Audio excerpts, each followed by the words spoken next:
అనకాపల్లిలో తారలు దిగివచ్చిన వేళ ధరలు దిగివచ్చిన వేళ ఏప్రిల్ 3న శుభప్రదం షాపింగ్ మాల్ ప్రారంభోత్సవ వేడుకకి శుభాహ్వానం.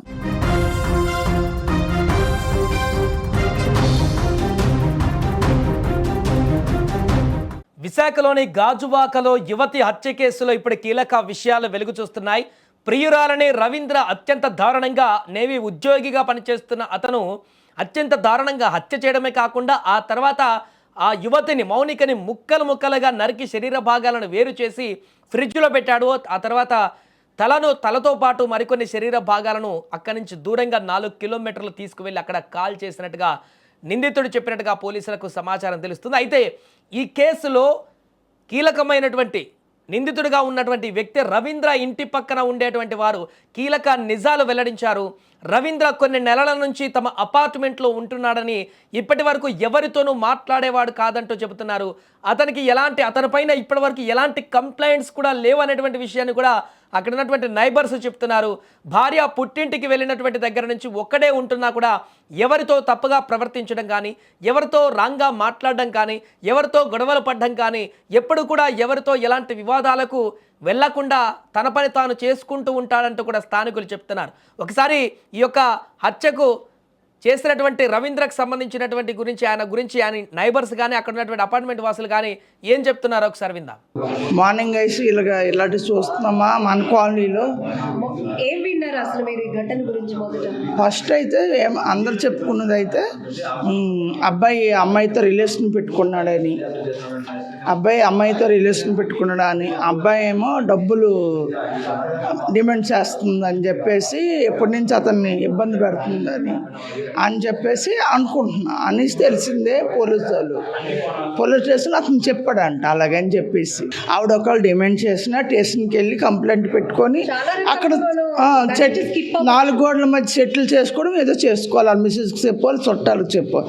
అంతేగాని ఫ్రిడ్జ్లో పెట్టేసి చంపేసి అది చాలా తప్పు కదా. ఈరోజు ఆయన చూసి ఇంకో 10 మంది మనుషులు ఇలాంటి వాళ్ళు ఎవరిని కూడా బయటకు వదలకూడదు మేడం. ఆవిడ కూడా పిల్ల కూడా ఇంక ఇతని దగ్గర రారు.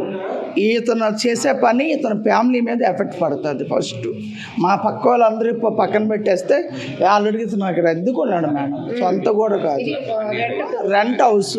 వచ్చి ఎప్పుడో మిలిటరీ నుంచి వచ్చి వెళ్ళిపోయిన ఇతను చేస్తే ఇక్కడ ల్యాబ్ నుంచి వచ్చేసి వెళ్ళిపోతాడు. ఇక్కడ మా కాలనీ అంతా అవమానం కదా, పలానా కాలనీలో ఇలా జరిగిందని అసలు ఊహించలేదు మేడం ఇలా జరుగుతుంది. అయినా ఆ అబ్బాయి అలా చేస్తాడని అసలు ఊహించలేదు. రెండోది నైట్ అంతా ఇంకా నిద్రపోలేదు. ఇంకా అవి ఓపెన్ చేయడానికి కూడా చాలా కష్టపడ్డారు డోర్లు. వాళ్ళ చాలా ఒక 1 అవర్ అందరూ అపార్ట్మెంట్లో లేడీస్ అందరం కిందే ఉన్నాం. డోర్ బద్దలు కొట్టి చాలాసేపు అసలు ఓపెన్ అవ్వలేదు. వాళ్ళ తమ్ముడు ఇక్కడ దేవుడి దగ్గర గ్లాస్ ఉంటుంది మాకు, అది బ్రేక్ చేసి కిందకి వెళ్ళి లోపలికి వెళ్ళాడు పాపం. లోపలికి వెళ్ళి అప్పుడు డోర్ ఓపెన్ చేస్తే ఏం లేదు, అంతా క్లీన్గా ఉంది. ఏం లేదు అనుకుని అందరూ హ్యాపీగా ఏదో జోక్ అండి. ఆ తర్వాత పోలీసులు మళ్ళీ సెర్చ్ చేస్తే ఆ బ్రీఫ్ కేసులో హాఫ్ బాడీ ఉండేది అన్నమాట. అది ఇంకా వెంటనే అప్పుడు కన్ఫర్మ్ అయ్యారు. కానీ అసలు ఊహించలేము మేడం, అపార్ట్మెంట్లో ఇలాగా 25 ఫ్యామిలీస్ ఉంటున్నాం. ఎంత ఇబ్బంది అందరికీ. నైట్ నుంచి ఎవరు ఎక్కడికి వెళ్ళట్లేదు, అలాగే ఉన్నారు. బయటకు వెళ్దామంటే ఎవరు ఏం అడుగుతారో తెలియదు ప్రశ్నలు మమ్మల్ని. మాకేం తెలియదు వాళ్ళ గురించి చెప్పడానికి కూడా. జనరల్గా తను ఇక్కడే రెగ్యులర్గా జాబ్ ఇక్కడే. తను రోజు రెగ్యులర్గా మార్నింగే టైంలో పిల్లలు స్కూల్కి వెళ్ళేటప్పుడు ఆ అబ్బాయి జిమ్కి వెళ్తాడు, మళ్ళీ వస్తాడు. రవీంద్ర ఏజ్ అలా ఉంటుంది కానీ చూడడానికి చిన్న అబ్బాయి లాగా కనిపిస్తాడు, యంగ్స్టర్ లాగా కనిపిస్తాడు. ఆ బళ్ళు అవి కింద ఉంటాయి, 2-3 బళ్ళు ఉంటాయి అబ్బాయికి. వెళ్తూ ఉంటాడు, వస్తూ ఉంటాడు. ఎప్పుడు ఎవరితో మిస్బిహేవ్ చేయడం కానీ, ఇప్పుడు బ్యాచిలర్స్ ఉన్నారన్న ఆ ఫీల్ కానీ మాకు ఎప్పుడు రాలేదు. చాలా డీసెంట్గా ఉంటాడు. మరి ఏం జరిగిందని అంత దుర్మార్గంగా ప్రవర్తించాడు అంటే, ఆయన అలాంటి వ్యక్తి సంవత్సరం నుంచి మా మధ్య ఉన్నాడంటే మేమే చాలా భయగ్రస్తులు అయ్యాం. కానీ ఇప్పటి వరకు మా 70 వార్డులో ఇలాంటి దుర్ఘటన ఎప్పుడు జరగలేదు. అందరూ కూడా చాలా అఫీషియల్గా ఉంటారు కానీ ఇలాంటి విషయం ఎప్పుడు జరగలేదు. ఎవరికి కూడా లేడీస్ కూడా చాలా సెక్యూరిటీ మా వార్డు అంటేనే. మా ఎల్వి నగర్ అంటే లేడీస్కి చాలా సెక్యూరిటీగా ఉంటుంది. అలాంటిది ఇంత దారుణంగా జరిగింది అంటే మేము చాలా బాధపడుతున్నాం. అలాంటి నేరస్తుని కఠినంగా శిక్షించాలని కోరుకుంటున్నాం. వాళ్ళ మిసెస్ ఏమో డెలివరీకి వెళ్ళారు. 4 months అట పాప పుట్టిందట. ఆవిడ ఇంకా ఇంటికి రాలేదు. పెళ్ళి పాప పుట్టిందట. మరి ఇంత కిరాతకంగా ఎందుకు చంపాడు అన్నది విషయాన్ని మాత్రం పోలీసులు దర్యాప్తు చేయాలి. ఇవన్నీ కనుక్కొని నేరస్తుడికి మాత్రం కఠిన శిక్ష వేయాలని కోరుకుంటున్నాం. 1 year నుంచి ఉంటున్నారట. బిహేవియర్ అయితే చాలా బాగుంటుందని చెప్తున్నారు. ఇరుగు పొరుగు వాళ్ళు కూడా ఎప్పుడు ఎవరితో మాట్లాడడానికి కానీ వాళ్ళ భార్యాభర్తలు గొడవ పడడం కానీ ఏమీ లేదట. చాలా డీసెంట్గా ఉదయం జిమ్కి వెళ్తాడట, తర్వాత వచ్చి ఆఫీస్కి వెళ్తాడట, సాయంకాలం వచ్చి తన రూమ్లో తను ఉంటాడట. కానీ ఎప్పుడు ఇరుగు పొరుగు వాళ్ళతో కూడా మాట్లాడలేదట. డీసెంట్గానే ఉంటాడని చెప్తున్నారు. మరి ఇది ఎందుకు జరిగింది అన్నది మనకు తెలియదు. ఎవరో తప్పులు అన్నది న్యాయస్థానం అమాయకంగా ఉండే అటువంటి అతనిలో ఇంత క్రూరత్వం దాగి ఉందని తెలిసి షాక్ అవుతున్నామంటున్నారు అక్కడ ఉన్నటువంటి ఇరుగు పొరుగు నైబర్స్. ఇలాంటి దారుణానికి పాల్పడినటువంటి నిందితుల్ని కఠినంగా శిక్షించాలంటూ కూడా డిమాండ్ చేస్తున్నారు. ఏదేమైనా కూడా ఇంట్లో ఇంత దారుణంగా ఒక మహిళను హత్య చేసి అతను ఎవరితో గొడవ పెట్టుకోలేదు ఇప్పటి వరకు.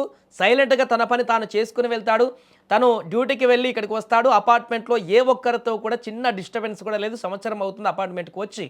కానీ ఈ యొక్క మౌనిక విషయంలో మాత్రం ఇంత కఠినాత్ముడిగా మారాడు, రాక్షసుడిగా మారాడు. ఆమెని హత్య చేయడమే కాకుండా ముక్కలు ముక్కలుగా శరీర భాగాలను వేరు చేసి ఫ్రిడ్జ్లో పెట్టినటువంటి దుర్మార్గపు ఘటన అయితే అక్కడున్న వారందరినీ కూడా పూర్తిగా భయాందోళనకు గురి చేస్తుంది. ఇలాంటి వ్యక్తి మా పక్కన ఇన్ని రోజులు ఉన్నాడా అనేటువంటి ఒక ఆందోళన కలగజేస్తుంది. ఏదేమైనా అతనికి తగిన శిక్ష పడాలంటూ కూడా అపార్ట్మెంట్లో ఉన్నటువంటి వాసులు కూడా డిమాండ్ చేస్తున్నారు.